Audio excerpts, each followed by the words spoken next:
कल की कथा में हम सभी ने भगवान की पावन विवाह की परिचर्या को श्रवण किया। राजर्षि परीक्षित के मन में शंका का समाधान करते हुए श्री सुखदेव जी कहते हैं कि राजन, जिन प्रभु परमात्मा की कथा आप श्रवण कर रहे हैं उनका प्रथम विवाह आसुरी प्रवृत्ति के साथ हुआ। महाराज परीक्षित के मन में शंका उत्पन्न हुई, हे गुरुदेव भगवान, यह आप कैसी बात कर रहे हैं? आसुरी प्रवृत्ति के साथ, कृपा करके यह कथा हमें श्रवण कराएं। मेरे प्रभु परमात्मा का विवाह कहाँ हुआ, कैसे हुआ? कृपा करके मुझे भगवान के पावन विवाह की परिचर्या सुनाएं। श्री सुखदेव जी कहते हैं कि राजन, राजासीद भीष्म को कन्या विदर्भाधिपतिर महान तस्य पंचाभवन पुत्रा कन्यैका च वरानने। विदर्भ देश के राजा महाराज भीष्मक, जिसे हम सभी विदर्भ देश को कुंडलपुर के नाम से भी जानते हैं, इनके यहाँ 5 पुत्र एवं 1 पुत्री हुई। पुत्रों का नाम बताते हैं कि रुक्मग्रजो रुक्मरथो रुक्मबाहुरनन्तरः रुक्मकेशो रुक्माली रुक्मण्डेशा श्वशासते। 5 पुत्रों का वर्णन करते हुए कहते हैं इनके यहाँ 1 पुत्री हुई रुक्मणी, जो लक्ष्मी स्वरूपा है। तो इनका विवाह इनके बड़े भाई रुक्मी शिशुपाल के साथ करना चाहते हैं। एक बार महाराज भीष्मक ने कहा कि हमारी पुत्री रुक्मणी बड़ी हो गई है, विवाह के योग्य हो गई है, सुंदर सुयोग्य वर, हम चाहते हैं कि कृष्ण के साथ, द्वारिकाधीश के साथ अपने पुत्र रुक्मणी का विवाह संपन्न करें। शिशुपाल के साथ विवाह करना चाहता था रुक्मी। कहने लगा, अरे पिताजी, आप उस कृष्ण की बात कर रहे हैं जिसे जरासंध ने परास्त किया, और वह तो रणछोड़ है, जिसके ना माता का पिता पता, ना पिता का पता, कौन उसकी माता है, कौन उनके पिता हैं। और हमने तो सुना है जिस समय जरासंध से युद्ध हो रहा था ना, जरासंध ने मथुरा पर आक्रमण किया, तो वो तो रण को छोड़ करके, युद्ध भूमि को छोड़कर चला गया। वो तो रण छोड़ है, भला हम कैसे रण छोड़ से अपनी बहन का विवाह करेंगे? पिताजी, यह विवाह नहीं हो सकता, मैं तो अब अपनी बहन का विवाह शिशुपाल के साथ करूंगा। और एक बात और बताएं, जब पुत्र 16 वर्ष की अवस्था को पूर्ण कर जाए ना, तो पिता और पुत्र का एक मित्र की भांति स्वभाव होना चाहिए, एक दूसरे से सलाह लेकर के कार्य करना चाहिए। पिताजी ने कहा ठीक है। रुक्मी शिशुपाल के यहाँ गए, विवाह का सारी वार्तालाप हुए, विवाह की वार्तालाप पूर्ण हो गई। रुक्मी जब आया तो पिताजी से कहता, पिताजी परसों बारात आएगी। भीष्मक जी ने कहा, इतनी जल्दी? अरे पिताजी, आपको कोई चिंता करने की आवश्यकता नहीं, वह तो मेरी बात है, मैं विवाह की सारी सामग्री एकत्रित हो जाएगी और विवाह हो जाएगा, आप बस बैठे रहिए। इधर महारानी रुक्मणी को पता चला भैया ने हमारा विवाह शिशुपाल के साथ करना सुनिश्चित किया है। तो रुक्मी की पत्नी से रुक्मणी कहती है कि अरे भाभी, हमारे भैया ने शिशुपाल के साथ मेरा विवाह करना सुनिश्चित किया है, और हमने अपने मन ही मन में, अपने हृदय में, अपने वक्षस्थल पर द्वारिकाधीश श्री कृष्ण की एक सुंदर सी मूर्ति बना रखी है, और उनको मन ही मन में पति रूप में वरण कर ली हूं। भाभी ने कहा, यदि ऐसी बात है, तुम नहीं करना चाहती हो, तो तुरंत एक सुंदर सा पत्र लिखो, और पत्र लिख करके द्वारिकाधीश श्री कृष्ण को भेज दो, और बोल दो कि हे वासुदेव, हे द्वारिकाधीश, हमारे बड़े भैया रुक्मी ने हमारा विवाह शिशुपाल के साथ करना सुनिश्चित किया है और परसों मेरी बारात आने वाली है, इसलिए महाराज मैं ये नहीं चाहती कि मुझे कोई दूसरा लेकर के जाए, इसलिए आप स्वयं आइए और मुझे वरण करके लेकर के चलिए। भाभी की बात को सुनकर के रुक्मणी ने सुंदर सा पत्र लिखना प्रारंभ किया। पत्र को लिखा और पत्र को लिख करके ब्राह्मण देवता को बुलाया। पत्र को लेकर के ब्राह्मण देवता ही क्यों जाते, और कोई दूसरा भी तो जा सकता है ना। तो ब्राह्मण को सर्वश्रेष्ठ बताया गया, ब्राह्मण सर्वश्रेष्ठ है। दैवाधीनं जगत् सर्वा मंत्राधीना च देवता ते मंत्रा ब्राह्मणाधीना तस्मात् ब्राह्मण देवता। यह जो जगत है यह देवताओं के अधीन है और मंत्राधीना च देवता, ये मंत्र को अधीन वह देवता भी है। ते मंत्रा ब्राह्मणाधीना, वह मंत्र ब्राह्मणों के अधीन है, तस्मात् ब्राह्मण देवता। इसलिए सबसे पूज्य ब्राह्मण देवता है। देवी भागवत के प्रथम स्कंद के 6वें अध्याय का 31वां श्लोक कहता है कि दुर्लभो मानुषो जन्म कर्म भूमा विहानघा तत्रापि ब्राह्मणत्वं वै दुर्लभे च उत्तमे कुले। प्रथम बात तो यह है कि मनुष्य का शरीर मिलना दुर्लभ है, और उसमें भी महाराज इस कर्म भूमि में, इस मृत्यु लोक में यह कर्म भूमि है, यहाँ हमें कर्म करना चाहिए। हमारा कर्म क्या है, हमारा धर्म क्या है।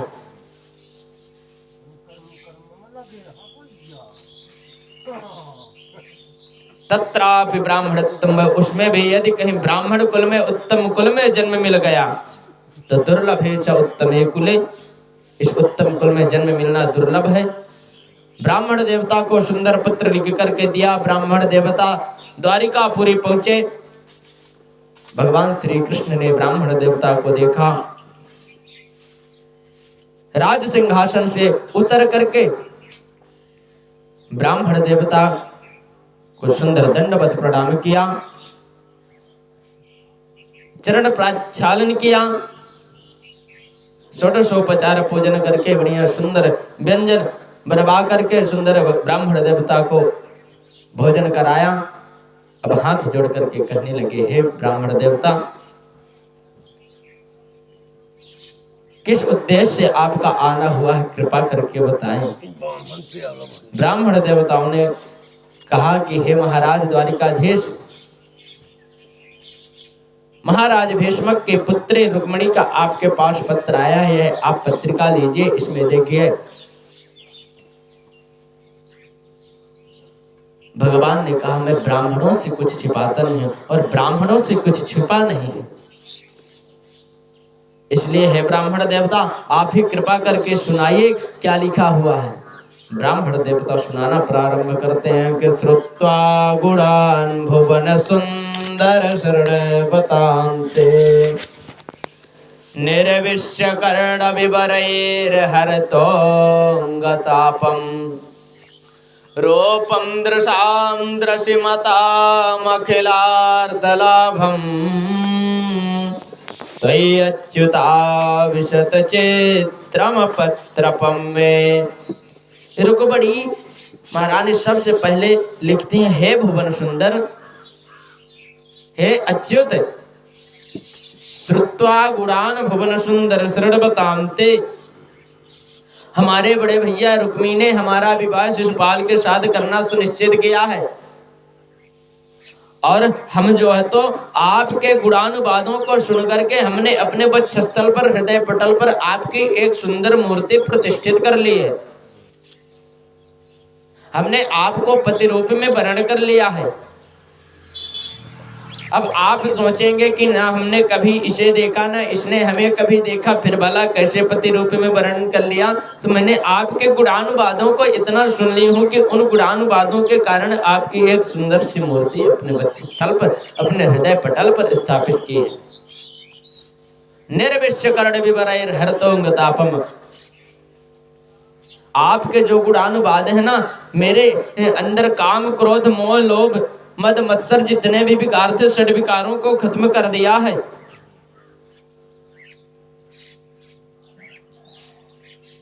फिर आप सोचते होंगे कि ठीक है, जिनके गुणानुवाद होते हैं, जिनका स्वभाव सही थोड़ा ना होगा।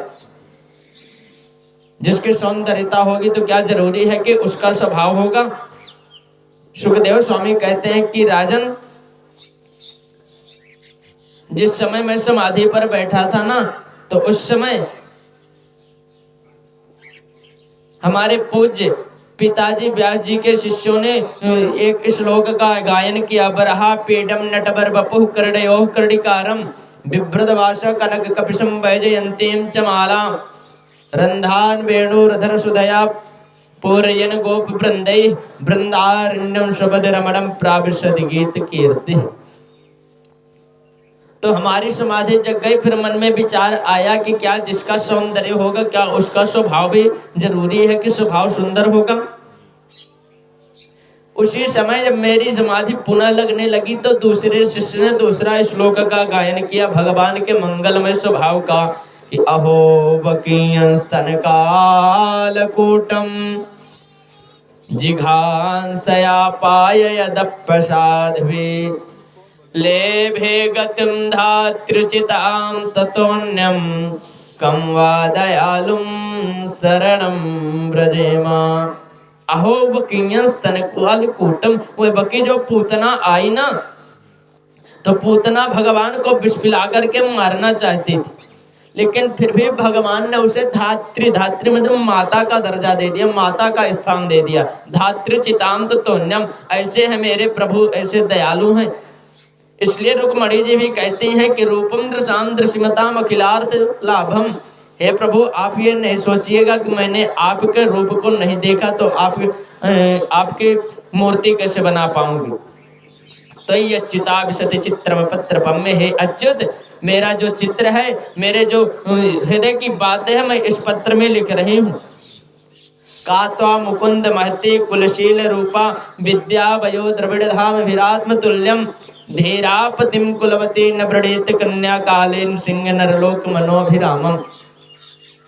अब आप सोचते होंगे हे मुकुंद भगवान कि क्या यह मेरे कुल योग्य होगी कि नहीं। तो महाराज आप उसकी चिंता मत करें, जिस प्रकार से आपके कुल की रीत होगी मैं उसी प्रकार से आपके कुल में रह लूंगी।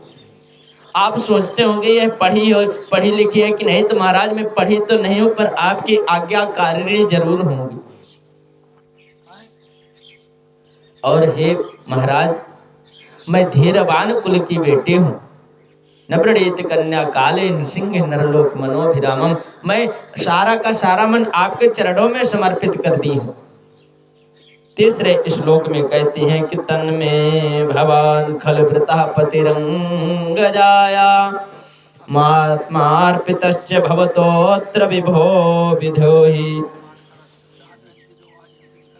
माँ वीरभागमभिमर्सुते चैद्यारात् गोमायुवन मृगपतेर बलिमां भुजाच्छा। हे प्रभु, आप सोच रहे होंगे कि मैं एक वीर पुरुष हूँ और फिर भला इससे कैसे विवाह करूँगा, और यह अपने माता पिता से बिना पूछे विवाह करना चाहती है। तो महाराज ऐसा नहीं है, मैं आपसे विवाह करूंगी, पर यदि आपको ऐसा लगता है कि आप एक वीर पुरुष हैं, फिर मेरा हरण करके ले जाएंगे तो लोग आपको परिहास करेंगे। इसलिए महाराज आप आइएगा और रथ का जो घोड़ा है ना, उसकी लगाम मुझे दे दीजिएगा। मैं रथ की लगाम खींचूंगी, घोड़ों की लगाम खींचूंगी और आपको लेकर के चलूंगी।